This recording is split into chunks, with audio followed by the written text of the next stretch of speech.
The Dukes are back and now it's time to rise up. The crew is back and now it's time to rise up.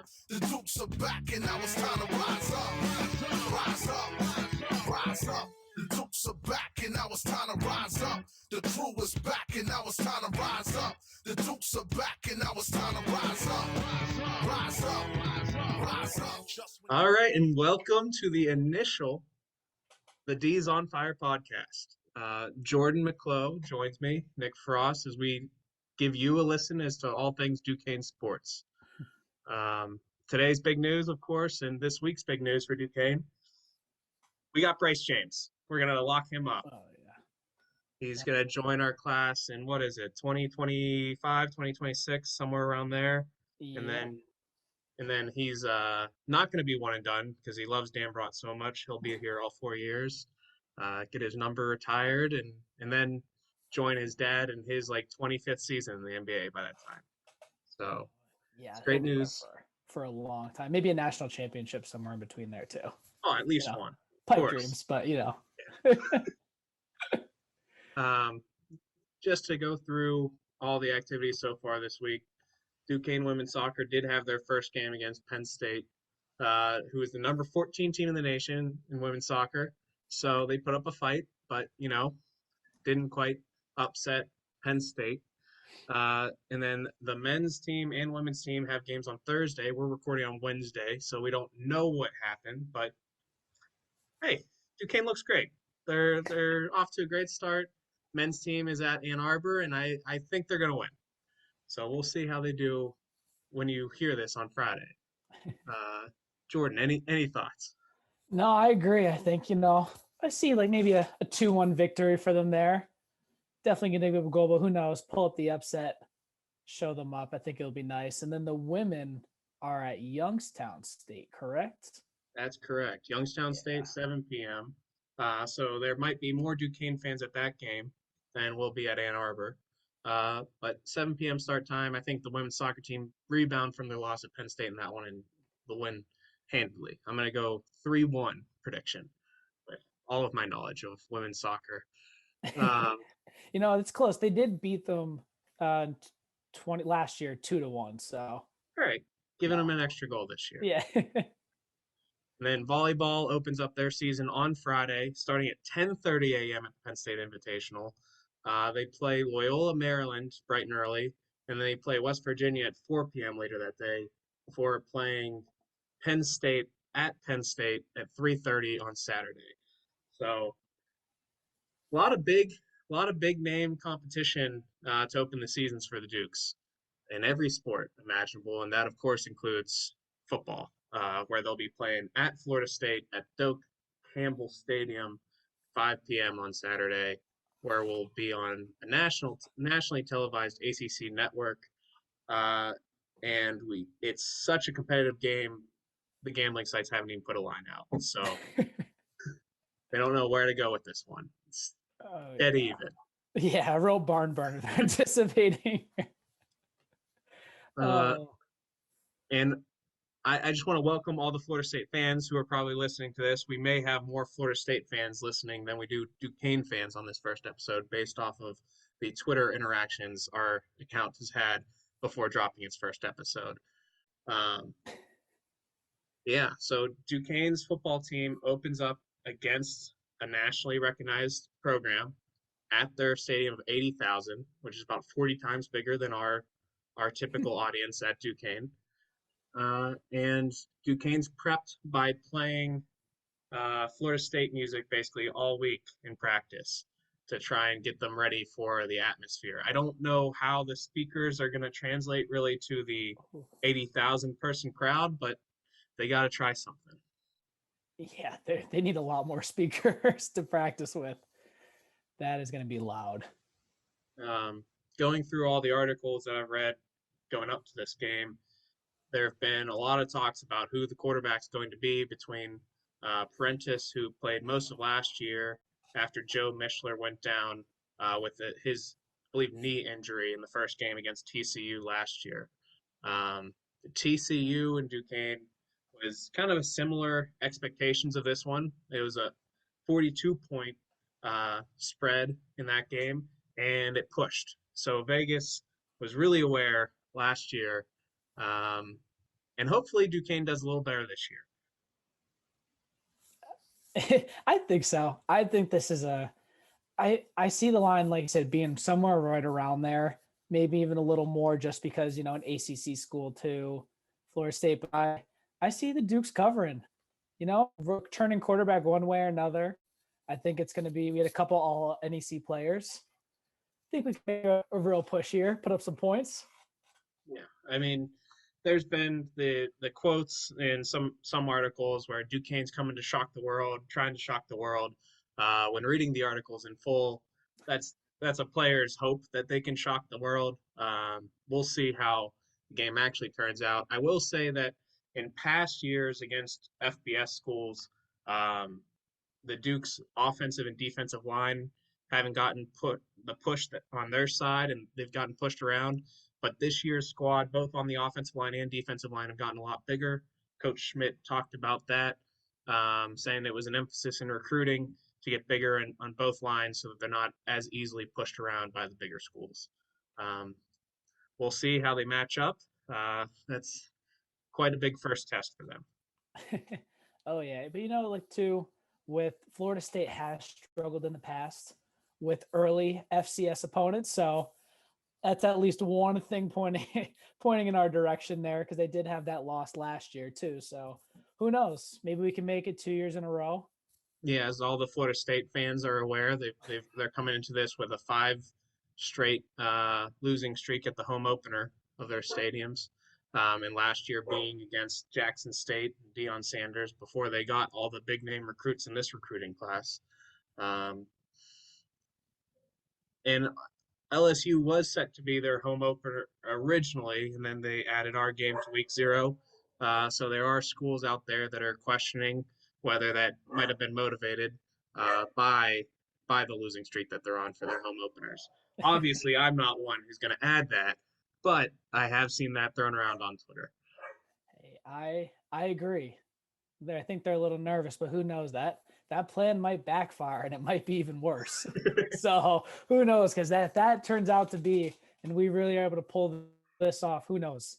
That's going to be a tough way to start the season for Florida State. So, yeah, the big question in this game is going to be how the offense does based off of Duquesne's expectations, because the offense in the NEC, where Duquesne plays their games, has been very good. They've got well-touted players. Both quarterbacks have done well in the NEC the past 2 seasons. The running back this year got all NEC honors coming into this season. He's a dual threat guy. He can catch and run. He's not small, 6 foot and 210 pounds. Is Billy Lucas. And then they lost a lot of talent at wide receiver and on the offensive line, but Coach Schmidt says that they've replaced them well. Andy Isabella's brother, Joey, is one of the wide receivers for the Dukes this year. So not sure if he's as good as his brother, but if he is, that'll be a welcome sight. Hey, that sounds good. Oh, man, I'm excited. I am curious to see how our defense stacks up too with, I know Jordan Davis didn't have the best year, or Jordan Wilson, I'm sorry, had the best year last year, but his athleticism and their returning starters, I know they got a couple transfers too. I'm very interested to see how our defense holds up against that athleticism and that size. That just, it's crazy the difference between going from FCS to FBS, sometimes what you see. So absolutely. And while there is no line, I do feel like it's necessary to mention that the percentage odds of a Florida State win against Duquesne at home is 99.5%. So looks like the experts are picking Florida State. I don't know. We'll see on in College Game Day who they're going to pick. I have a feeling they might be leaning towards Florida State. Yeah, I mean, I can't say I blame them, but that just should just feel the hype train for Duquesne. Give them a nice little chip on their shoulder going into it. So Yeah, I think that the biggest question for most Florida State fans going into the game is how their offense looks, and they're hoping and praying for a fast start. Based off of the what I've seen on Twitter, the fan base is either extremely confident in this game or terrified based off of how their seasons have started in the past, and they really just want some sort of cushion to start the game where they'll be able to breathe and relax and enjoy the home opener that it should be. I mean, nothing would be better than to upset that. And I know Florida State will be missing a couple key players too, I believe, from injury. So things like that, they pop up. You never know what happens game day. I'm telling you, I feel it. I definitely see the cover happening here, and definitely a little biased, but an Yeah. upset here from Duquesne. I'm telling you, it might be in the cards. And the closest thing we've gotten to a line is a tweet by an FSU fan who said FSU by 100. And I said, I'll take those odds. Every So, single day of the week. you know what? Duquesne will cover the 100-point spread. I believe in them. They got that. Not going to be 121-0 or whatever that biggest blowout in football history was. Not going to be. Not even close. Yeah, we're safe with that line. From Duquesne's side of things, their defense over the years, the strength of their defense has changed. It's had the secondary as part of their strength for a while. The outside linebackers and pass rush have been a strength. The inside linebackers have been a strength at times. I'm really interested to see who the star of the defense is going to be this year, and what group shows up the most. I don't know if we'll know that at the end of this game, but just seeing who is competitive and not getting blown off the ball or blown off their spots on the formation might just give you some insight into who's going to stand up and hold on throughout the rest of the year. Oh yeah, this is definitely a great test and like benchmark for Duquesne moving forward to see who are the players, who's not, who's going to give it their all, even if we get down. So I think this is, especially for Duquesne fans, this is definitely something to watch. Taking out the scoreboard to kind of see how the season's going to go for the rest of the year. And for the Florida State fans who don't realize this, Coach Schmidt has been at Duquesne longer than Mike Tomlin has been a head coach for the Steelers. He's the longest tenured head football coach in the city of Pittsburgh, outside of high school teams. I'm sure there's several that have been there for longer than 18 years. But Coach Schmidt knows a thing or two about this program and has been building it up for a while. And we're looking to test his wits every single year. And it seems like the scheduling has gotten more difficult every single year. This year, including not one, but two FBS teams early on in the season. Yeah, we've come a long way from none. We added Hawaii and then having TCU last season. So he's definitely he's been building up, like you said. So I'm excited for those big games and see how the schedule progresses over the years. Next thing you know, make the jump into FBS. Never know. Could be. They did get their first FBS win last year against Ohio with Prentice at quarterback. So there is some sign that this game isn't going to be completely one-sided. We're nitpicking, of course, as to the what optimistic things we can take going into this game. But I don't think it'll be as big of a blowout as most people think. One person at my work who's also a Duquesne alum guessed that the line would be somewhere in the 30s. I said I hadn't seen a line, but if it was in the 30s, I'd guess it would probably be the high 30s, and if it was, I would take it as a Duquesne fan. I think the difference in score is going to be somewhere in the high 20s, low 30s, just based off of how they played against TCU and how Coach Schmidt believes that this team is even better than last year's. Oh yeah, and like you said in the article, like the players seem to believe it themselves to at least get an amp. So I think they're going to come out strong. So we'll see. And I know one thing with Prentice, depending on who has the hot hand, he did not turn the ball over much last year. And that is going to be a big key in that game, is keeping the ball in the Duke's hands. So We will see. Only time will tell. But I'm definitely anxious to get to Saturday and see this game. Yeah, and while almost all the time the saying is if you have two quarterbacks, you really have zero. This might be a situation where they legitimately have two good quarterbacks that could lead the team. It's just going to be a matter of Schmidt pulling the strings at the right time, pushing the buttons, making sure the team works as efficiently as possible. Um, Obviously, Monday morning quarterbacking is going to be easy and saying you should have just played one guy over the other if the one doesn't do well, or if you're subbing one in and out, it doesn't work. But I have confidence that he'll know what's best for the team pretty early on. Oh yeah, he is definitely. If there's one person that's the man for the job, it's him for this week. So I definitely have all the trust in the world. I'm excited to see how that kind of pans out. And then two, if they, who knows, maybe we'll get to see and one QB will flash, and then have the rest of the year. Maybe that's a system that he rides for the next couple games or the entire season moving forward, depending on how it works. Who knows? So that's one thing in college that you can do, and we've seen. So.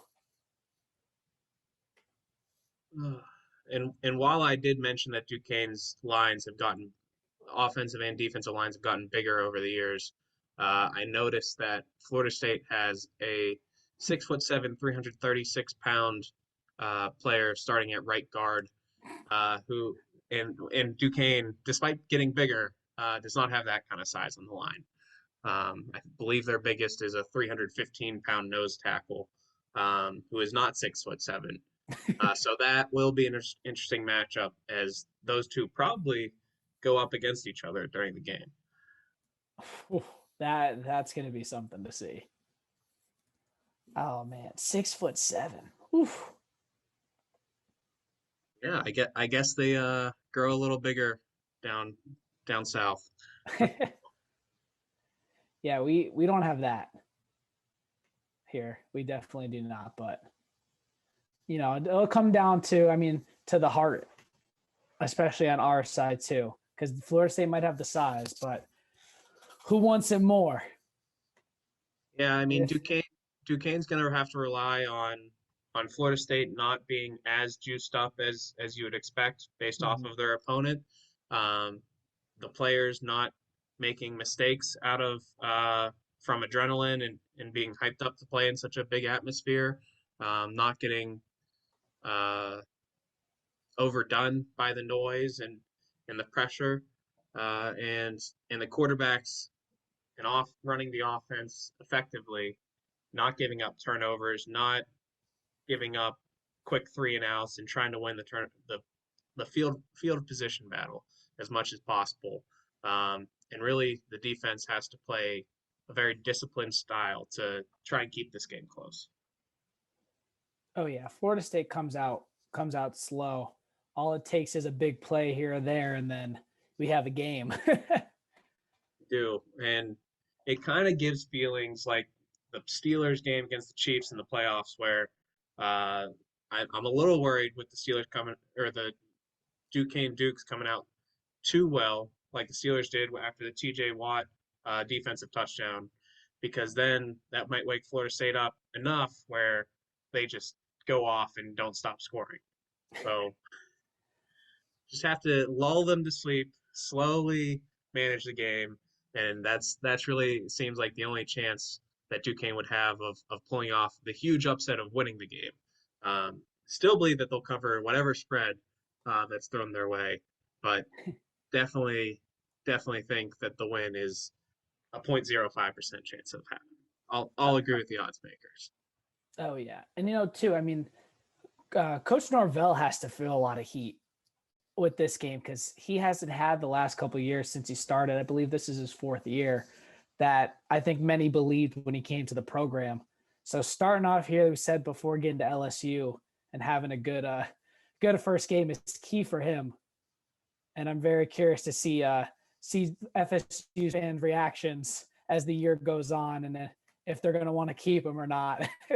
Oh, absolutely. I think he has to probably be on one of the hotter seats in the country for a football coaching position. The fourth year, I mean, being the year that you're supposed to have your guys in the system now, this is make it or break it year, you would think, especially with the reactions after the Florida State upset last year against Jackson State.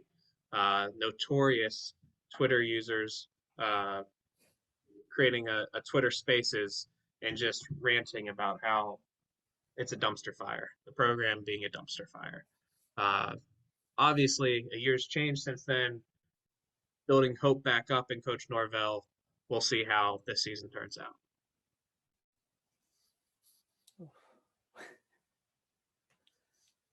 Oh man, it is going to be a sight.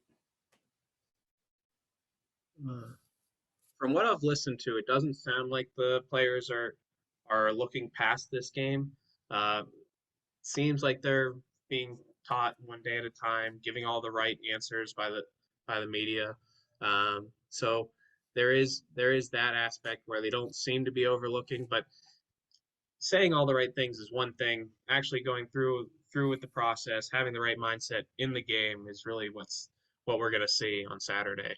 Um, it truly it truly is a no lose situation for Duquesne, which I like to start the year. They're obviously not expected to win. They're getting a boatload of money to play this game. They're getting an unreal experience that they'll be able to use to recruit people. They're opening the season on the ACC network before Pitt, the city rival, even plays on the ACC network.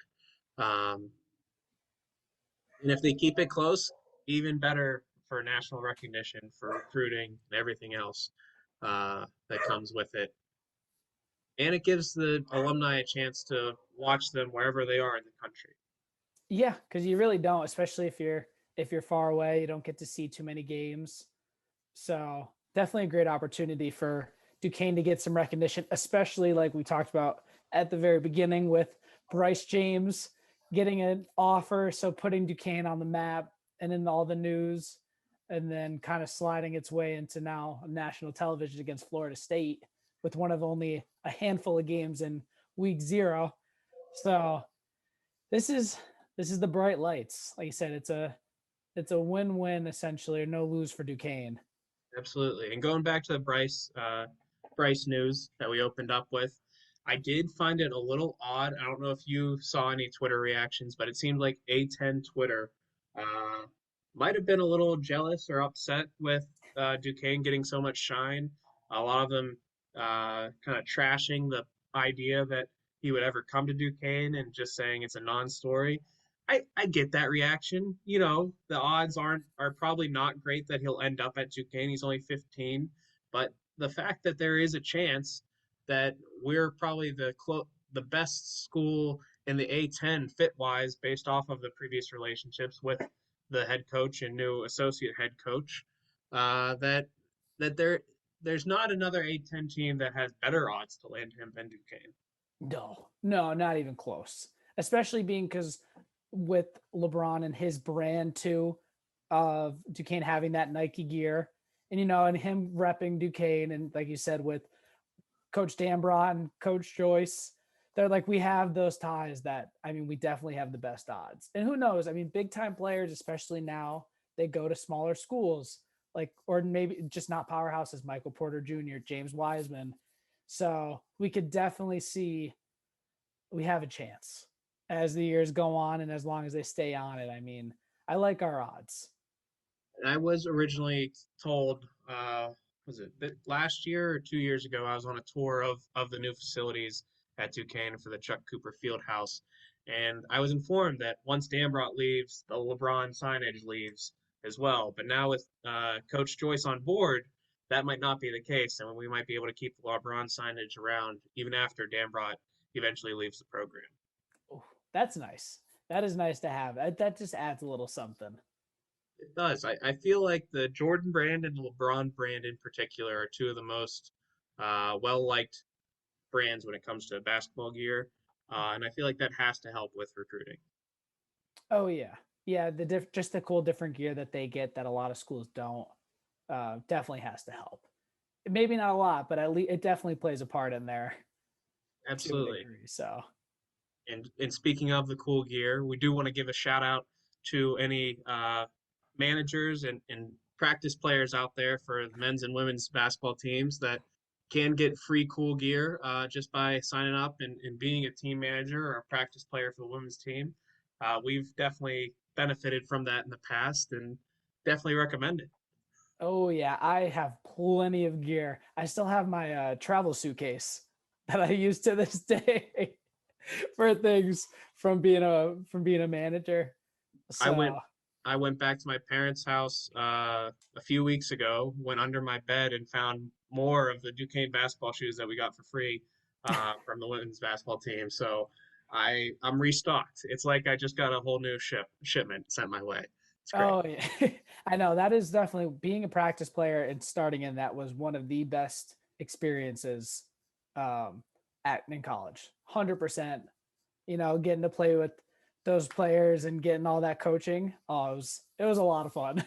Getting to see how a Division One program is run, getting to play on just just the amount of courts that we were able to play on, like Duquesne's alone, was a super cool experience. And then when you're a manager and get to go on road games, and then you get to experience all of the historic places like Ohio State, uh, UConn, Oh, play, UConn. getting Shaking Gino Ario's hand. getting to be at those locations is unreal experience that really it, I mean, it's a once in a lifetime experience to be at any of those locations and be on the floor. We're not multimillionaires being able to pay for courtside seats to those venues. Oh no, but yeah, I got to have Thanksgiving in Napa Valley in California one year, and if I wasn't sick, I missed out. We had a trip to Europe too. That I mean, there are definitely great opportunities, and to anybody listening that has that chance, whether it's practice player or manager, I highly recommend that. It is a lot of fun. Absolutely. And managers, heck, you get pay on top of all that. Yeah, you do. You get the meals, you get the pay, you get the gear, even more gear. It is, and you honestly, you get to make a lot of good friends and form those relationships. Like Nick and I, that's how we started. Absolutely. A lot of And, years later, we're here. yeah. And if you get on a good enough team that makes an NCAA tournament, you get some jewelry out of it. Yes. Oh, yes. I have that. I have that kept away. Uh, but that's our first episode, folks. I feel like we've touched on everything that we wanted to. Got to introduce ourselves a little bit to you, and we're looking forward to keeping this a constant thing. Obviously, our focus as previous college basketball uh, players for the women's team, um, that's going to be our focus is college basketball for the most part. But we're going to try and touch on Duquesne sports as much as possible every week, starting this week. So thank you for listening. Jordan, any final words? No, no, I am good. Thank you so much. I'm excited as the year goes on to talk more Duquesne sports. So, and I will also be on another podcast on Friday doing the preview show with TJ Pittinger. So that'll be a nice little switch up. So you guys might hear me there too. So, All right. And for now, we'll say goodbye. And hopefully by the next time we talk, Duquesne will have some shocking news of more wins than we'd expect. oh yeah, that sounds good. All right. Back and now it's time to rise up.